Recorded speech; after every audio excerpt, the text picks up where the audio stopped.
and welcome to Going Green, where we're going to be travelling around the world from here in New York City to the Middle East, Africa, Europe and Central America, visiting people who are making a real difference towards a greener planet. From the man in Panama who builds houses using plastic bottles, to the woman who's changed the mindset of government and country in Denmark when it comes to food waste. Why do we waste food? Because we can. Because there's so much abundance. We'll be travelling the world, meeting our green champions, and also be looking at this megacity, New York, and seeing what it's doing to become more sustainable. This city's goal is to reduce greenhouse gas emissions by 80% by 2050. And one of the ways to do that is with New York's iconic skyline. Can skyscrapers be more efficient and do their bit for the environment? One of the latest additions to the city is North America's tallest building, One World Trade Center, which features elevators that produce energy through braking and a high-tech skin that allows over 90% of the office areas to be lit by daylight. The skyscraper with the most outstanding green credentials is this one here. Now, One Bryant Park has recently received an outstanding award for sustainability in New York City. One Bryant Park was the first LEED Platinum skyscraper ever built. What singles One Bryant Park out is two big whiz-bang sustainable features. One is how we make energy on site with a 4.6 megawatt combined heat and power plant, and the other is how we treat and capture water. All the rainwater that falls on the building, the groundwater, the sink water is captured, recycled, and reused on site. We treat this water, and between that and the waterless urinals that we have, we save about 13 million gallons of potable water a year. This is our ice farm. We make ice at night when electricity is cheaper and cleaner, and then during the occupied hours and use it to chill water and temper the occupied space in the building. The use of water is a key aspect when it comes to creating sustainable environments.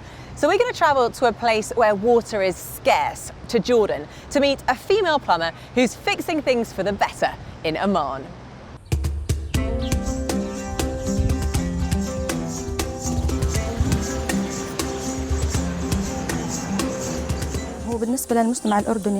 Jordanian society has a lot of traditions and cultural limitations.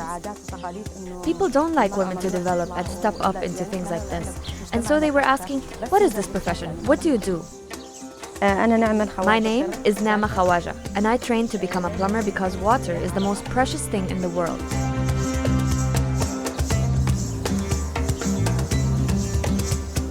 Ain al-Basha is an area that receives water approximately once a week. We created awareness instructions for housewives and campaigns for students in how to reduce water waste, and sometimes we volunteer to fix pipes that are creating wastage in homes. We installed water-saving devices in homes, and we went back 3 months later. After installing the water-saving device, the water wasted was reduced. Their water bills, which were once up to $70, got reduced to as little as $8.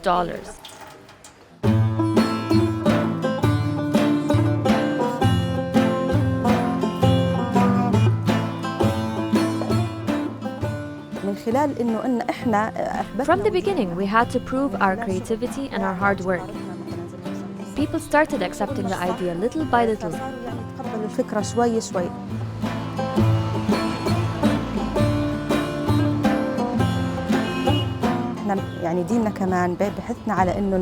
Even our religion encourages us to preserve water due to its importance. Water is a main ingredient in human survival, so humans have to care about water, whether in Jordan or abroad, even in rich countries.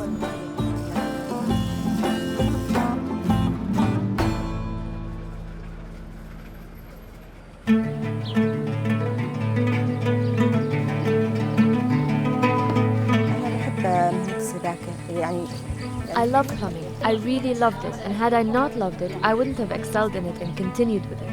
I love training the girls, getting things done. When I get things done, I feel accomplished. I feel like I've reached a good standard, but I still want to continue to develop. The entire world must contribute in reducing water wastage, and I hope that we all work together on this.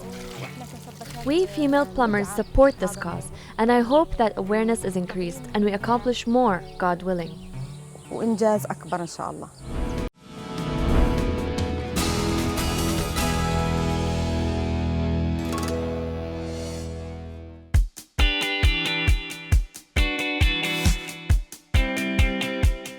It's known for its busy streets and tall buildings. Mega cities like New York are often seen as the main catalysts of environmental problems. But there's another side to this story too. Now, earlier on Going Green, we saw how New York has built some of the most sustainable skyscrapers in the world. But there are also a lot of existing buildings that still need improvements. The showcase project here is the Empire State Building.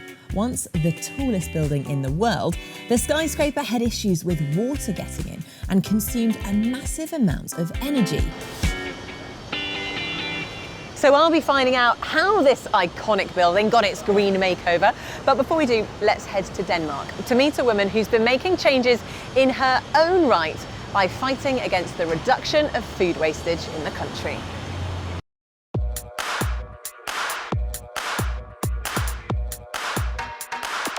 Food waste is a global scandal.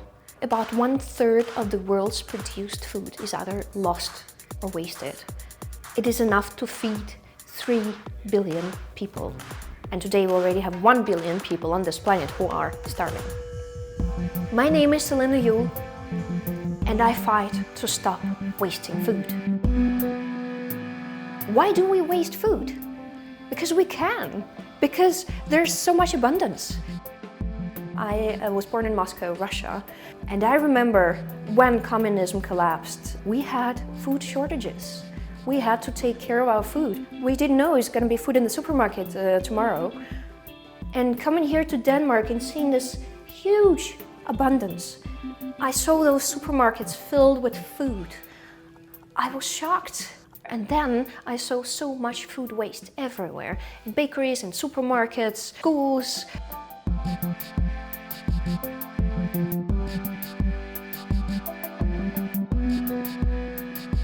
And that is why, over 8 years ago, I had enough. So I started a Facebook page, Stop Wasting Food, and 3 months later came Denmark's largest discount retail chain, Rema 1000, and they wanted to take action. So they have removed all bulk discounts in every shop in entire Denmark. For example, if you look here, we sell tomatoes. We sell it by weight. And the good thing about that is, before that, we would never sell the small tomatoes. And now the customers can buy, if they want to buy a big one, they buy a big one, then pay for it, and we don't throw out the small ones. And that was the turning point, because we were on national media, also international media, and people were starting to join the movement, and suddenly we start working with governments, and today it has become a huge, huge movement. We are all food wasters. Food waste basically is a lack of respect for people who produce the food, a lack of respect for the animals, for the nature, for our society. And most of all, it is the lack of respect for all the starving people on this planet. Well, what a great way to save food and money. Now, I'm here in the Empire State Building in New York City, which is actually one of the greenest skyscrapers in the Big Apple. But that wasn't always the case. And I'm joined by Tom Durels, the Director of Operations here. Now, Tom, this is an 80-year-old building. Before all the renovations, what was it like? Well, Nikki, before the building was completely modernized, the building's operable windows actually served as the only form of ventilation for the tenants' occupied office spaces. Gosh, wow. And so what are the big changes that you've made then since then?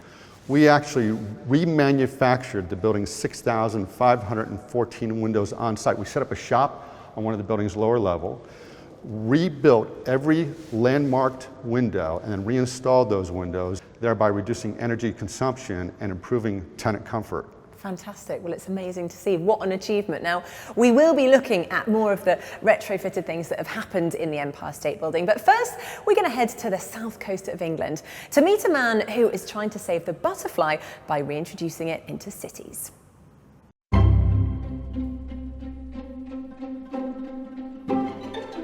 I'm Dan Danaher, and I'm an advocate of butterfly havens, because I know that if we get things right for butterflies, we'll get things right for the rest of wildlife too.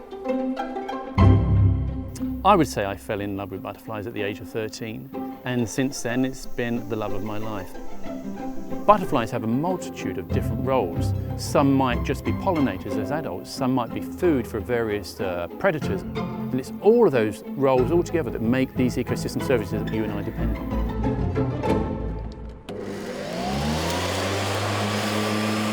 In urban environments, we see a real drop in butterfly numbers. One of our fundamental problems is loss of habitat. We're an intensively farmed country. What we really need to do is put habitat back. So, for example, in front of my house, there is a lawn between my house and the road. We planted that up with wildflower plugs. That could make a real difference. The butterfly haven created at Dorothy Stringer School was the first to be done in the city of Brighton and Hove. If you see any bees or any butterflies, make a note. We've been here earlier on in the year and we looked at the bees and the butterflies. What's this one here? That's the medic one. So stay still. Wait, just need to. Using the tally system to record data, we now do environmental science for our Year 7 pupils, which allows kids to get out and they record butterfly numbers, bee numbers, they look at plant identification.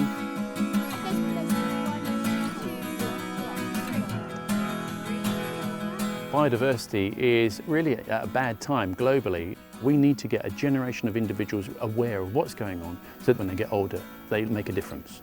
And then there's a couple over there. Are they rare? No, they're not rare, but they're beautiful, aren't they? Yeah. Since 2007, we've seen 29 species of butterfly come here. That is a massive contribution for such a small site. Well, guys, you've done brilliantly today. And do we love butterflies and bees? Yes! Great.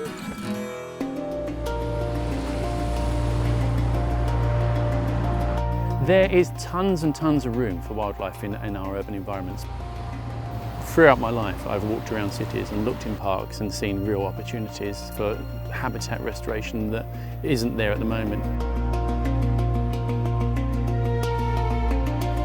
One of the best things that you can do if you're trying to create a habitat for butterflies is to use local provenance plants, things which will grow in the wild locally.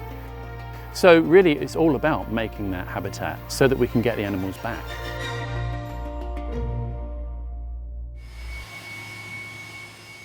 Well, we're not going to be finding any butterflies today on our tour of the Empire State Building, but I'm actually here in the coolest part of the building called the chiller plant, part of new restoration, $550 million worth of restoration to try and save energy.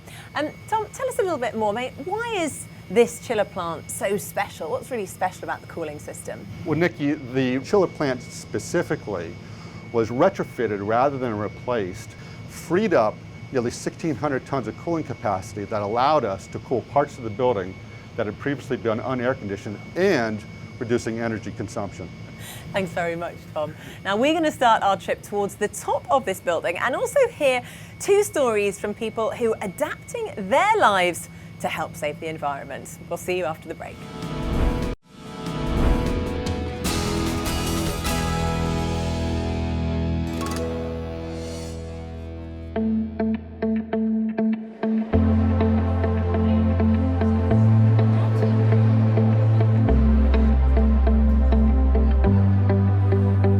Hello and welcome back to Going Green. Now we're here in New York City's most iconic skyscraper. It is, of course, the Empire State Building, which has recently undergone a lot of new renovations to make it more eco-friendly. Now, Tom, it's been very impressive to see all of the new renovations that have been made, but how much energy are you actually saving now? Well, Nikki, the Empire State Building is the world's most famous building, but it's also one of New York City's most energy efficient. Through our whole building energy efficiency measures, we've saved roughly 38% of the building's energy consumption. Wow, okay, well that's impressive, but you've had to spend quite a lot of money to get to that, you know, over $500 million in investment. Do you think there's a financial benefit in the long term? Sure, actually, the energy efficiency retrofit program was just part of that spend, and we achieved a 3.1-year payback on invested capital, actually avoided certain capital costs, and as I said, we'll be saving $4.4 million in annual energy consumption. What's most important is through our model, we've developed a replicable model that can be used by others and has proven that whole building energy efficiency retrofits make sense and are economically justifiable. Brilliant. Well, thank you very much, Tom. Now, this building might be made of 60,000 tons of steel, but we've met a man in Panama who's making houses out of plastic bottles. Let's take a look.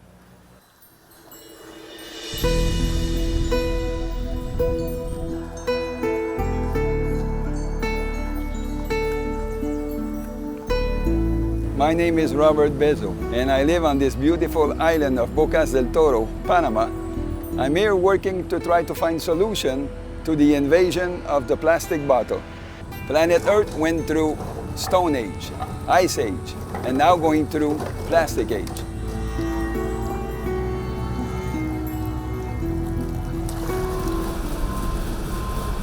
Every day, the ferry comes to the island, loaded with trucks. These trucks are full of consumer product, food, drinks, and of course, all of them are in packaging. The products are consumed, but the packaging always stay on the island. We receive here about 100,000 visitors per year. If each visitor drink 2-3 drinks per day, that's 1 to 1.5 million bottles per year. So we are left with two options, reduce or reuse.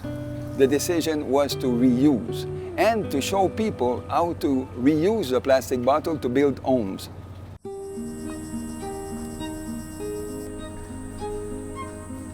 The benefit of using plastic bottle to build houses. Number one is the insulation. Each bottle is like a bubble of air. And number two, eliminate the plastic. In your lifetime, you will consume between 10 and 14,000 bottles. So if you live inside a house that contains that numbers of bottles, you will eliminate your plastic footprint and you will become plastic neutral. Why is a plastic bottle round? Why can't the bottle be shaped for something that would be useful in the future? Why not bricks? If it had square shoulders and if it had a hole at the bottom, that means that the cap could enter in the back of the next one tight. And you could plug the bottle one behind the other one, make rows like bricks.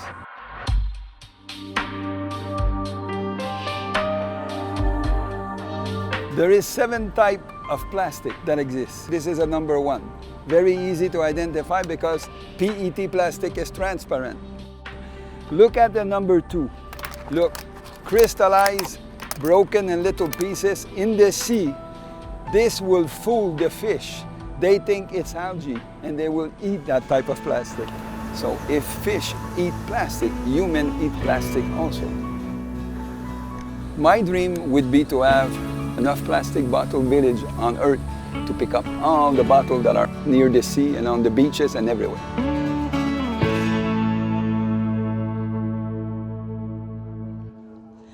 Well, as I make my way to the very top of the Empire State Building for a bit of exclusive access, although I am told it's not for the faint-hearted, we're first off to meet the last of our green champions, a woman who's dedicated her life to saving one of the most iconic species of turtles on the island.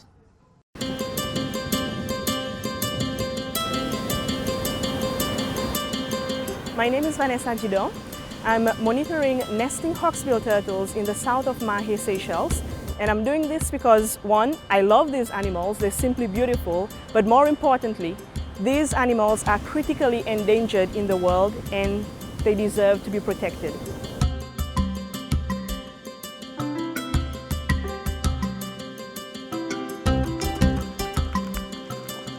It's always been in me. The environment has been calling me, I would say, for some time.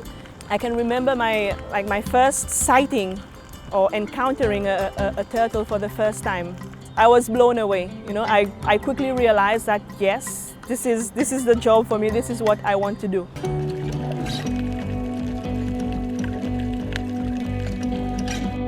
Sadly, sea turtles seem to have quite a lot of threats out there. We have poachers, ocean debris as well on the beach, which sometimes can put off the turtle from coming up if she keeps bumping into a lot of rubbish. Sea turtles in Seychelles are protected under the law since 1994, and nobody is allowed to harm, kill, or be in possession of sea turtle meat. Even the hatchlings are protected as well, the nest. But the issue is that the Seychellois are still consuming turtle meat. So it's very important to try and protect, preserve, conserve these species. If we do have nests, like the turtle laid the eggs, we make sure we monitor the nest as well to make sure that the little hatchlings make it out alive and safely into the sea and starting another life cycle.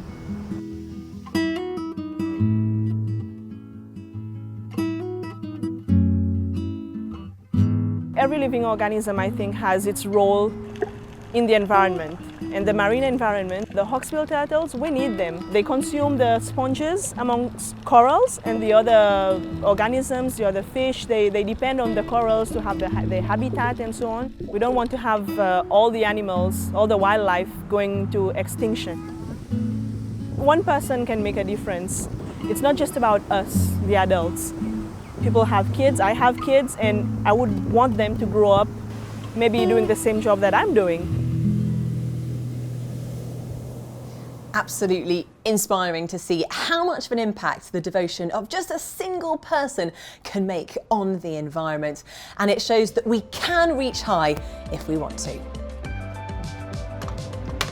And speaking of highs, I have made it. I'm here at the 103rd floor of the Empire State Building on a balcony that's actually usually closed to the public, which means I'm going to enjoy the views. Thank you so much for joining us on Going Green, and we'll see you next time.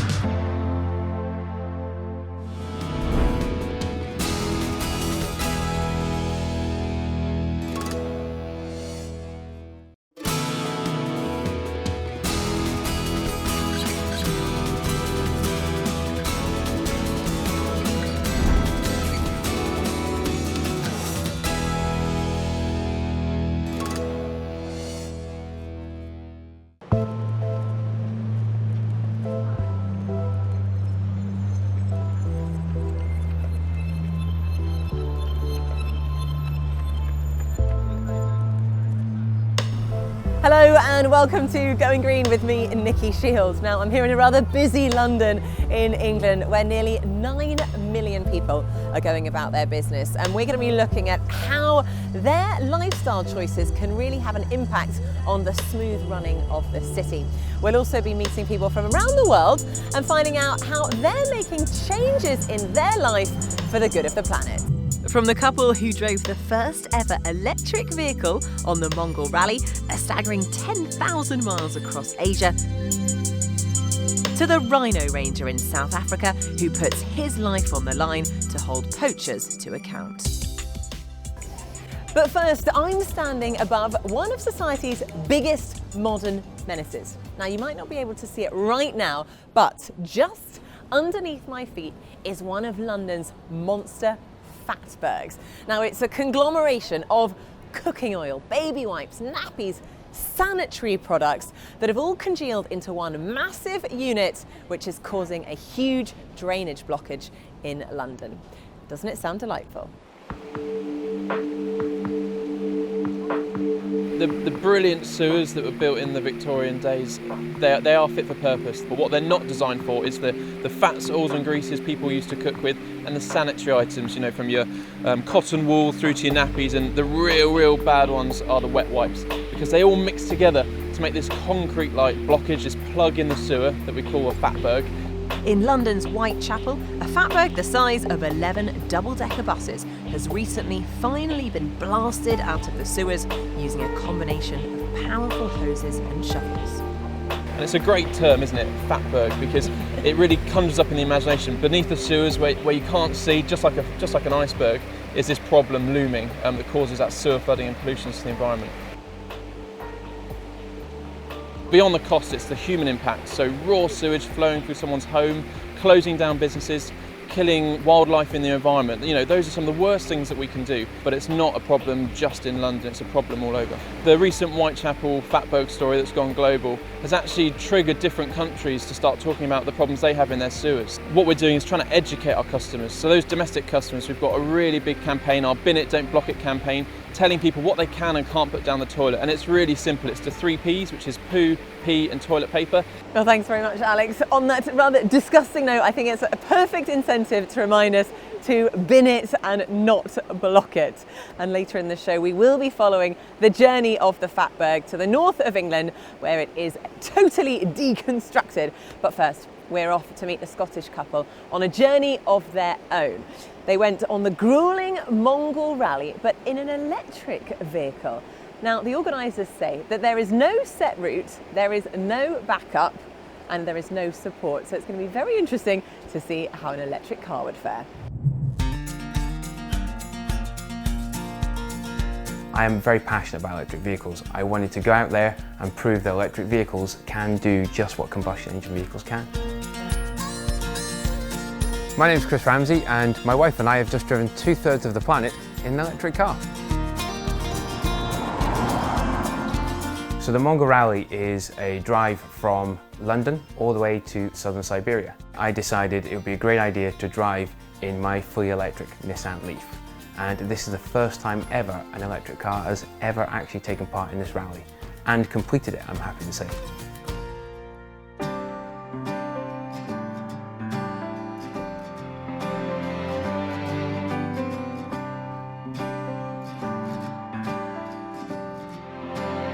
Because we're driving about 80 to 90 miles per charge, it forces us to stop in places where other rally teams would just drive through. And that was just domestic plug sockets in cafes, restaurants, fire stations, all these amazing, wonderful places. But it really was a massive challenge. The charging cable, this really was our lifeline and allowed us to plug into domestic sockets all over Turkey, Azerbaijan and Kazakhstan and Russia. So here we are at the mud volcano in Alat. A pothole in Azerbaijan. It's just stunning. Look at it behind me. There's just hordes of people all the time are surrounding the car, like wanting to find out more, and they pop up the engine bay to look for an engine, and there's no engine, and like, what is this thing? And you're plugging it in, and it's like, they think it's something from outer space, you know. The environmental impact that we had is evident. So we have driven this 10,000 miles with 0 tailpipe emissions. And obviously all the other Mongol Rally teams have been burning fuel all along the way. Picked up another Mongol Rally team. Looks like we're not that far behind. They spend somewhere in the regions of $2,300 in fuel, whereas we spent only $105 in electricity.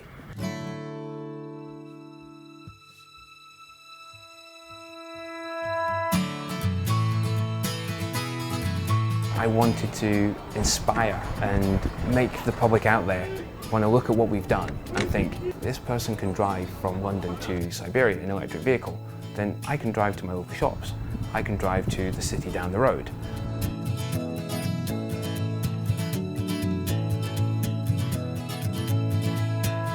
Electric vehicles are a viable solution for more people in this world today, not in the future, not 10 years down the line. They are more viable today.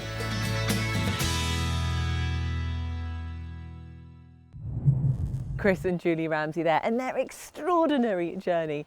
Now, after the break, we're going to be meeting a group of people who are tackling the continuing growing pile of electronic waste, and I'll be finding out if something good can come of society's waste underground by turning Fatbergs into fuel.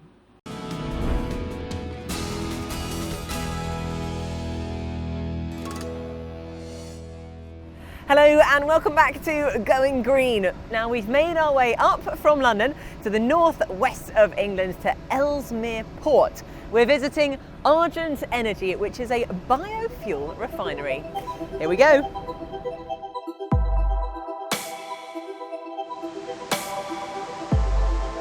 Some of those fatbergs we saw in the London sewers are brought here to be made useful again for the very streets where they were found. Including the monster 130-ton beast from Whitechapel, East London. This took sewer flushers over a month to clear. But it's quite hard to believe that this congealed mess of cooking oil, fat, sanitary products, nappies and face wipes can actually be turned into a fuel. Heather, tell us a little bit more about the process and how it really does get used as an everyday fuel. So first of all, we find the fatbergs down the sewer. So we work with the water companies to do that. We then bring them up here to Argent Energy. We put a bit of heat in. We tip them into this lovely pit down here. And actually the next bit of the process is all about removing those solids to actually capture that oil and fat to turn it into fuel. Now the recent mega fatberg that was found in Whitechapel, how much fuel can you get out of that? So once we removed all of the solids, all of the liquid, you're probably talking about 10,000 litres of actual biodiesel out of that. 10,000 litres, how long can you run a London bus on with that? One London bus on 10,000 litres of fuel is usually actually about 6 months, so it's quite a long time. Brilliant, very impressive. Well Heather, thank you very much. But now it's time to meet another green champion, Anton Mazumba. Now, his job is to protect rhinos in South Africa. So he really is the definition of a local hero.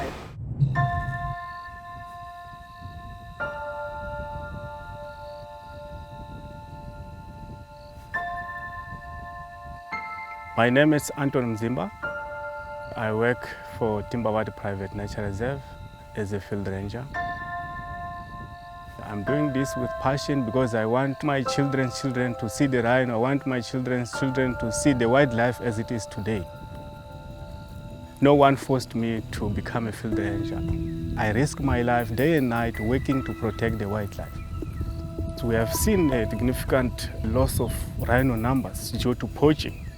If this is going to carry on like this, we are going to see the rhinos go extinct. As a ranger, my duty is to protect the wildlife. My job includes patrolling the reserve and investigate any crime that I may find. A rhino, to me as a ranger, it's like a colleague. We are connected to the nature.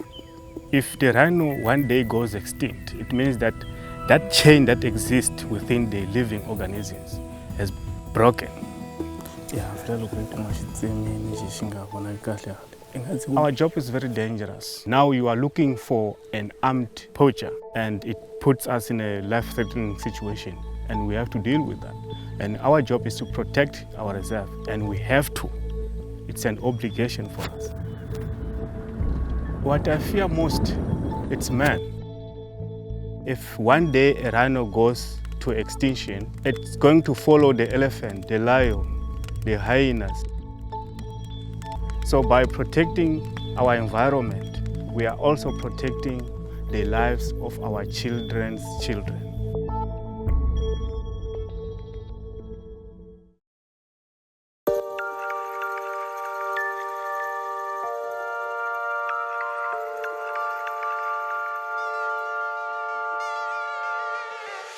Astonishing to see the efforts to stop poaching there in South Africa.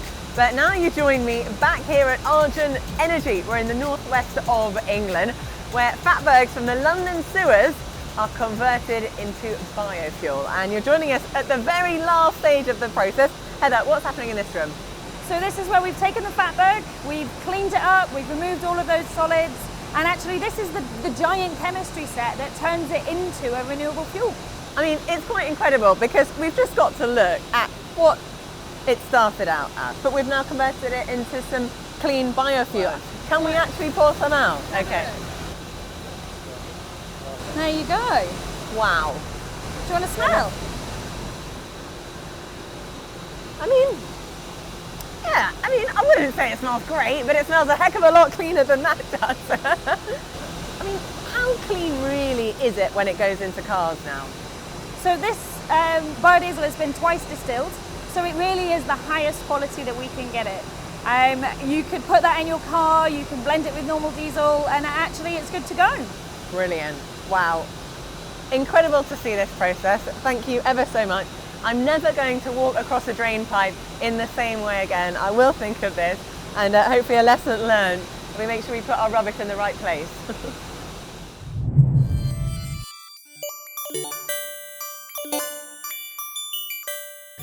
We are increasingly surrounded by small electrical and electronics which fill every function in our daily life. We're so used to just using them that we don't realize the gigantic environmental impact that just one mobile phone has. My name is Ugo Vallauri, and I inspire people to repair their broken electricals so that we can reduce electronic waste and save the planet's resources.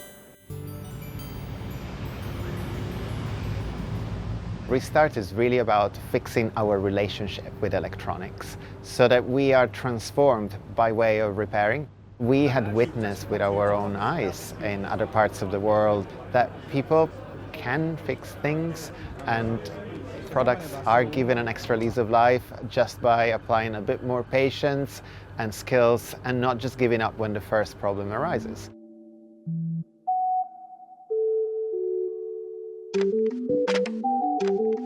A Restart Party is a community event where volunteers with a technical background share their skills by collaboratively repairing with participants, so taking products apart, identifying faults, and trying to find a solution.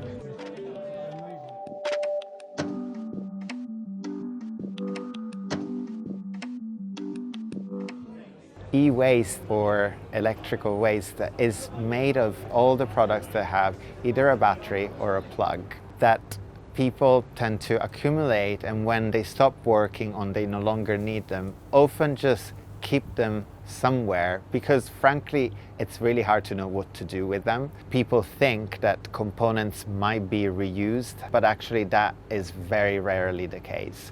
That's why ultimately, our message is that the most ethical product is the one you already have in your pocket, and that's the greenest phone you'll ever have.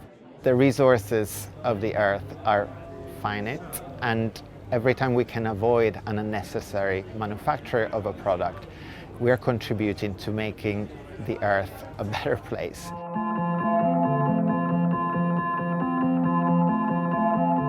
I always get inspired when there is a eureka moment, when you hear the sound of a motor, maybe of a vacuum cleaner work again, and people start clapping and collectively cheering the act of repair. Restart wants to be a platform for change, and even a small act of repair at a community event is a reminder that we have a strong potential for a really big impact.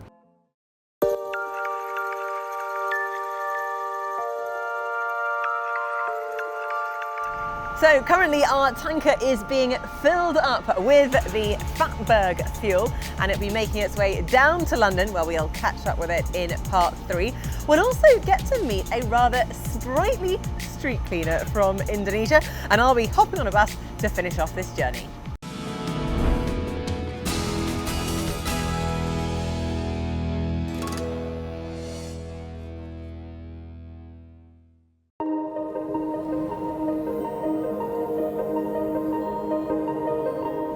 And welcome back to Going Green. Now we're here in London, where these red buses are a very familiar sight, but little do these passengers know that some of the fuel powering these vehicles actually comes from the sewerage below.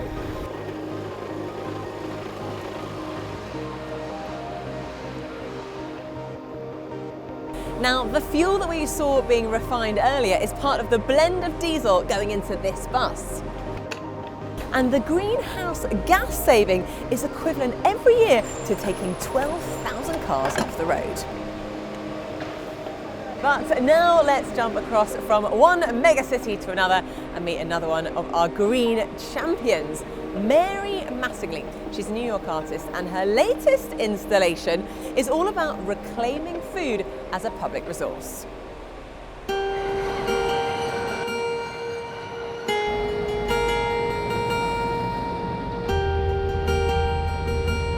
I see swale as a provocation, as a proposal for what New York City's public land could look like and function like in the future. My name is Mary Mattingly.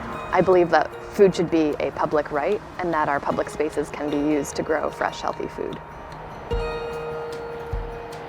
Swale's a floating food forest. It's a 140 by 30 foot barge. It's a place where people can come and pick fresh food for free. There are a lot of kales in here and raspberries. Down here is a meadow. This is another space where fruits are growing and lots of salad greens and lots of herbs. Currently, Swale is in Concrete Plant Park in the Bronx. That area is considered a food desert, and it's one of the largest food deserts in the United States. Today is one of our last days. It's the park is quite empty, I think, as people get ready for the winter time and hibernating, just like the plants will be hibernating soon. Earlier in the summer it was much warmer and it was very active, so we would have about 500 people a day coming onto Swale to pick their groceries for a couple of days or the week. As a direct result of Swale's initiative, this is New York City's first ever foodway. It's a place where they're allowing people to come and pick fresh food on public land. It's the first time that it's been done in over 100 years.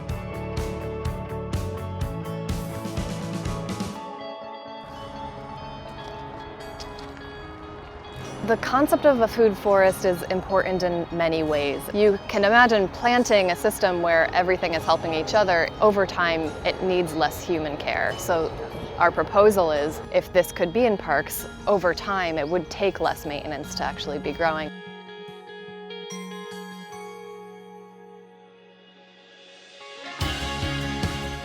There are so many things going on with food in the city right now, from farms on rooftops to urban farms to community gardens, and one thing that we can do with Swale that's different than all of those things is we can talk about public land specifically and how right now New York City has 100 acres of community garden space compared with 30,000 acres of public parkland. If we were to say, let's utilize some of that public parkland to grow edibles, then suddenly we've increased access to public food citywide. Well, fascinating to see Mary Mattingly's project there, Concrete Plant Park in the Bronx. Now, it's also quite funny to think that some of the things we throw away, from face wipes, baby wipes, cooking oil and sanitary waste, have actually contributed to the fuel that we're using on this very bus. And now we're heading to Indonesia, where it's actually litter on the ground that occupies one man who's become rather well known in his community.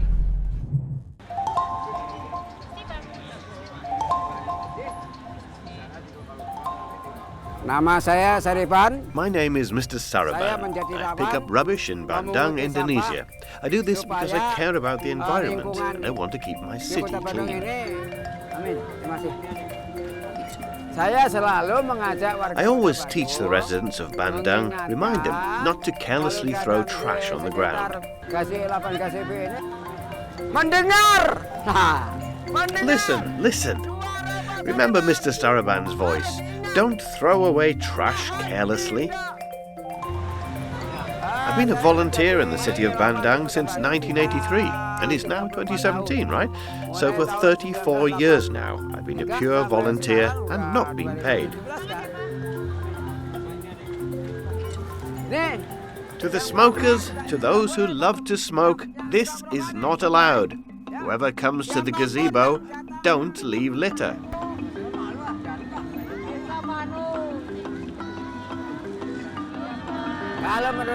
The world's environment gets more polluted every single day. So don't make it even dirtier. We have to keep moving together to keep it clean. Don't just care about it, it should be planted in the heart. That's for the whole world. There's a religious teaching that says cleanliness should be a part of practicing your faith. This applies to all humanity in the whole world. not just for Mr. Saraban.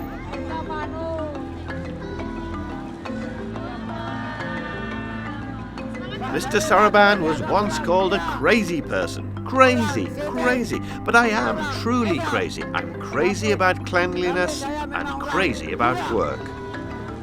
God willing, as a parent, I can pass on to our children and our grandchildren an environment that is clean, not one that is polluted. That is my dream.